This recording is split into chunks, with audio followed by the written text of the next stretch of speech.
Сәлем барлықтарыңызға. Бүгінгі раскладымызды алдын салған видеомдағы тақырыпты айтқаным, яғни жігітіңіз сіз туралы не біледі, не естіді, кімнен естіді, соның барлығын бүгін талқылап көретін боламыз.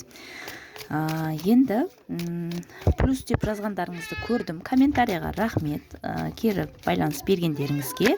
Енді сіздердің сол плюс қойғандарыңыздың нәтижесінде сіздерге осы видеоны шығарып отырмын. Яғни кейбіреулеріңізге маңызды деген сөз.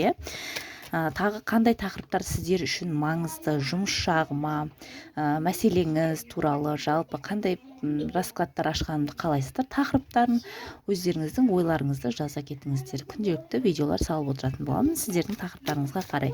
Егер де жеке қаласаңыздар, жеке WhatsApp номерге шықсаңыздар болады. Енді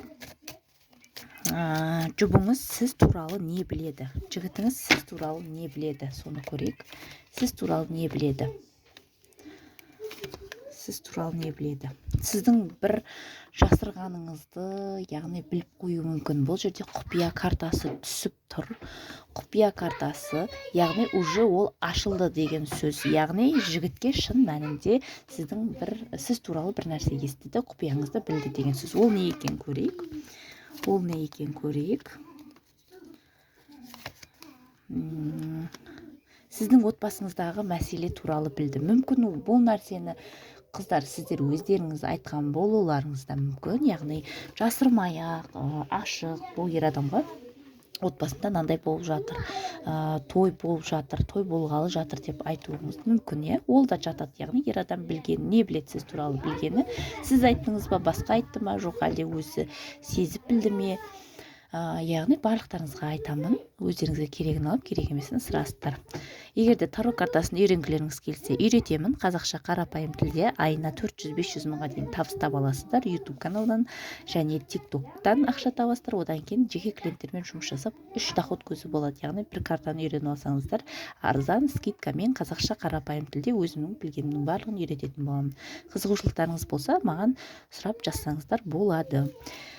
Яғни жігіт сіздің көлік алғаныңызды білуі мүмкін, немесе көлік алайын деп жатқаныңызды, көлік алғаныңызды, және де отбасыңызда той болғанын, немесе той болайын деп жатырғанын естіді, білді деген сияқты. Яғни сіздің немесе отбасылы әйел адам екеніңізді білуі де мүмкін. Яғни қыздар, әртүрлі ситуация әркімде, әркім өзіне керегін алады. Видео ұнап жатырған болса, лайк басып, пікірлеріңізді жазып отырыңыздар. Жаңағы қандай тақырыпты ашқандарым дұрыс тағы да. Енді ары қарай айтайын. Сіздің жалпы отбасылық мәселеңізге, тұрақтылығыңызға байланысты үй алғаныңызды білуі мүмкін бұл жерде. Яғни сіз үй алдыңыз, немесе көлік алдыңыз, соны сторисіңізге салдыңыз, өзіңіздің интернет желіңізге. Яғни соны ер адам көрді, білді, көріп отыр деген сөз. Үйіңізге байланысты той жасағаныңызды, немесе үй алғаныңызды, көлік алғаныңызды білді деп көрсетіп тұр. Тағы сіз туралы не білді? Немесе отбасылы екеніңізді білді деп көрсетіліп тұр.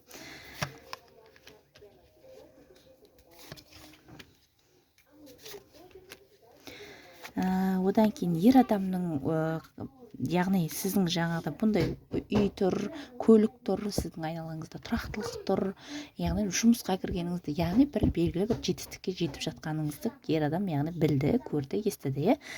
Сол кезде бұл ер адамның ойы, бұда бұндай ақша жоқ еді ғой деген сияқты ойларды ойлауы мүмкін. Яғни сіз бұрынғы күйеуіңізді көріп отырған болуыңыз да мүмкін. Мысалға, бұда ақша жоқ еді ғой, жұмыстан шығып кеткен еді ғой, жаңағыдай несие бермеген еді ғой, жұмысы жоқ еді ғой, қайдан алды, кім алып берді деген сияқты сондай көбінесе ер адамда белгісіздіктер көрсетіліп тұр. Яғни ойына әртүрлі ойлар келіп отыр. Қарасаңыздар, мына жерде қара құстар, яғни ер адамның ойына ойлар келіп жатыр. Яғни бұл ақшаны қайдан алды, кімнен алды, қандай жолмен тапты деген сияқты сондай ойларды ойлап жатыр десем де болады. Яғни сізді жаман қыз ретінде көреді деген сөз емес, бірақ сондай бір таңқалысы бар деп көрсетіліп тұр. Бұндай күшті қайдан алды бұл деген сияқты сондай нәрсені көрсетіп тұр. Ер адам сіз туралы не білді? Сіз туралы, ер адам сіз туралы не білді? Бұл ер адамға бір информация жеткен болуы мүмкін. Сізді, яғни басқа ер адаммен көрді. Бұл ер адамның досы болсын, туысқаны болсын, коллегасы болсын, яғни сіздердің ортақ адамдарыңыз, сіздер танитын, сіздің басқа біреумен бір қарым-қатынас жасайтыныңызды білді, яғни немесе кейбіреулеріңізде сіздердің жүкті екендіктеріңізді де білуі мүмкін қыздар. Әркімде әртүрлі ситуация, өйткені бұл жерде шут картасы, луна картасы, женский карта, яғни бала картасымен түсіп тұр да. Біреулеріңізде жаңағы балалы болғандарыңызды білуі мүмкін, балаңыздың бар екенін білуі мүмкін бұл жерде. Яғни немесе сіздер туралы бір басқа біреумен жүр, басқа біреумен қарым-қатынаста, немесе жеңіл қарым-қатынаста деген сияқты сондай бір жақсы нотада білді деп айта алмаймын сіздерді қарым-қатынастарыңызға байланысты да. Бұл яғни мутный, туманный қылып жеткізген жаңағы көрген адам. Мүмкін сіз өзіңіздің коллегаңызбен түскі асқа бара жатқан боларыңыз мүмкін, түскі ас ішіп отқан боларыңыз мүмкін бір кафеде деген сияқты. Сол кезде сіздердің ортақ таныстарыңыз қорқып, оны басқаша жеткізуі мүмкін, туысқандары болсын, яғни басқаша жеткізуі мүмкін. Бұл жерде ер адам сондай нәрсе ойлап тұр. Яғни сізді бір менен басқа адаммен қарым-қатынаста деген сияқты нәрселерді ойлап тұр. Сіз туралы не білді ер адам? Не біледі? Не біледі? Айтып отырмын ғой, бұл жерде қыздар сіздердің бір ресурстарыңызды көріп тұр бұл ер адам. Бұл қайдан ғана жаңағыдай мықты болып қалды, мүмкін шетелге шығуларыңыз мүмкін, иә қыздар, шетелге шыққан фотоларыңыз қоюларыңыз мүмкін, фотошоп арқылы жасасаңыздар да. Айтпақшы тағы айта кететінім қыздар, сіздерге хабарландыру, яғни өзіңіздің суретіңізді жібересіз, мынадай услуг көрсететін жатық, өзіңіздің суретіңізді жібересіз, сіздің суретіңізді алып, түріңізді шетелде жүрген қылып, пляжда, күннің астында, яғни кез келген қала мемлекетте қыдырып жүргеніңізді шын барған құсатып фотошоппен жасап береміз.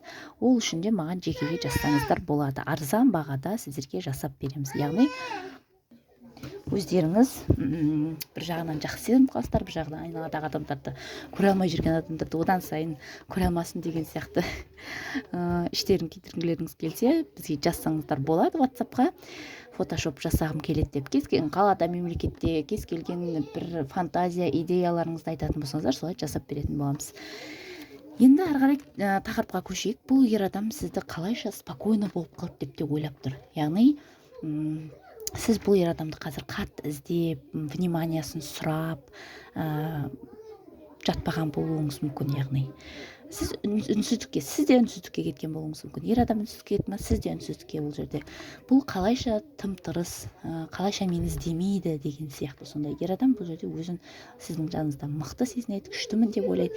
Яғни мені бұл қалайша іздемей жатыр, қалайша бұл тым-тырыс, қалайша ол баланста болып қалды деген сияқты ойлар мазалап тұр ер адамды. Яғни сізді ер адам сіздің дамып жатқаныңызды, көтеріліп жатқаныңызды, шетелге шығып, немесе үй алып, көлік алып, бір жетістікке жетіп жатқаныңызды, немесе просто үнсіздікке кетіп, бұл ер адамға жаңағыдай қатты көңіл бөлмей қойғаныңызды бұл ер адам түсінбей тұр. Яғни неге бұлай болып қалды деген сияқты. Кішкене ер адамның да өзінің эгосы түсіп жатыр деп көрсетіліп тұр. Яғни қыздар осы темппен, осы духпен ары қарата дами беріңіздер. Сіздерге соны тілеймін. Егер де расклад ұнаған болатын болса, лайк басып, комментарияға пікірлеріңізді жаза кетіңіздер. Жеке қаласаңыздар, жеке WhatsApp-қа шықсаңыздар болады. Айтпақшы, жаңа фотошоп туралы да хабарлассаңыздар болады. Сау болыңыздар.